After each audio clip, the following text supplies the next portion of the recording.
வணக்கம். 2025 ஜூலை 17 வியாழக்கிழமை அதிகாலை நிலவர 2 நிமிட வானிலை ஆய்வறிக்கை. அதிகாரப்பூர்வ வானிலை அறிக்கைக்கு இந்திய வானிலை ஆராய்ச்சித்துறை அறிக்கையை பார்க்கவும். நேற்றைக்கு எதிர்பார்த்தது போலவே பல்வேறு மாவட்டங்களில் மழைப்பொழிவு அறவே இல்லாமல் இருந்த மழைப்பொழிவு பட்டியலில் பெரிய அளவிலே பட்டியல் வரும் அளவிற்கு மழைப்பொழிவு பரப்பில் கூடிவிட்டது. தென்மேற்கு பருவமழையும் தீவிரமடைந்திருக்கிறது. எல்லாம் 16ஆம் தேதி எதிர்பார்த்த ஒன்றுதான்.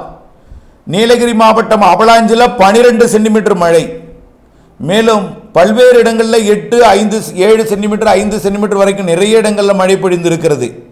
நாகப்பட்டினம் மாவட்டம் வேதாரண்யம் ஒன்றியம் பஞ்சநதி குளத்தில் 8 சென்டிமீட்டர் மழை. இது டெல்டாவிலே அதிகபட்ச மழை. குளிர்காற்றை தேடி வெப்ப நீராவி பயணித்த காரணத்தினால கடலோரம் நல்ல மழைப்பொழிவு. அதே தெற்கு காற்று வலுத்திருந்தால் உள்ளே டெல்டாவின் உள்ளே வந்து மழைப்பொழிவை கொடுத்திருக்கும். வடகடலோரம் வடவுள் மாவட்ட பகுதிகளில் வரக்கூடிய நாட்களில் மழைப்பொழிவு தீவிரமாக இருக்கும்.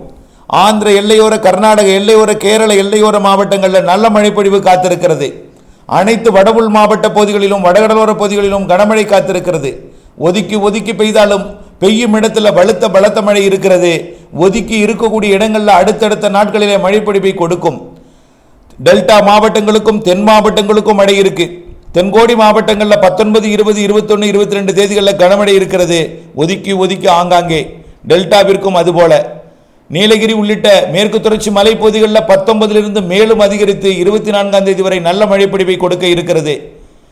இந்த சுற்றின் மழை அடுத்தடுத்த நிகழ்வுகள் காரணமாக பல்வேறு அமைப்பின் மாறுபாடு காரணமாக மழைப்பொழிவு தொடர்ந்து கொண்டிருக்கும். குறிப்பாக ஆந்திர எல்லையோர மாவட்டங்கள், வடகடலோர வடவுள் மாவட்டங்களில் நல்ல மழை இருக்கு.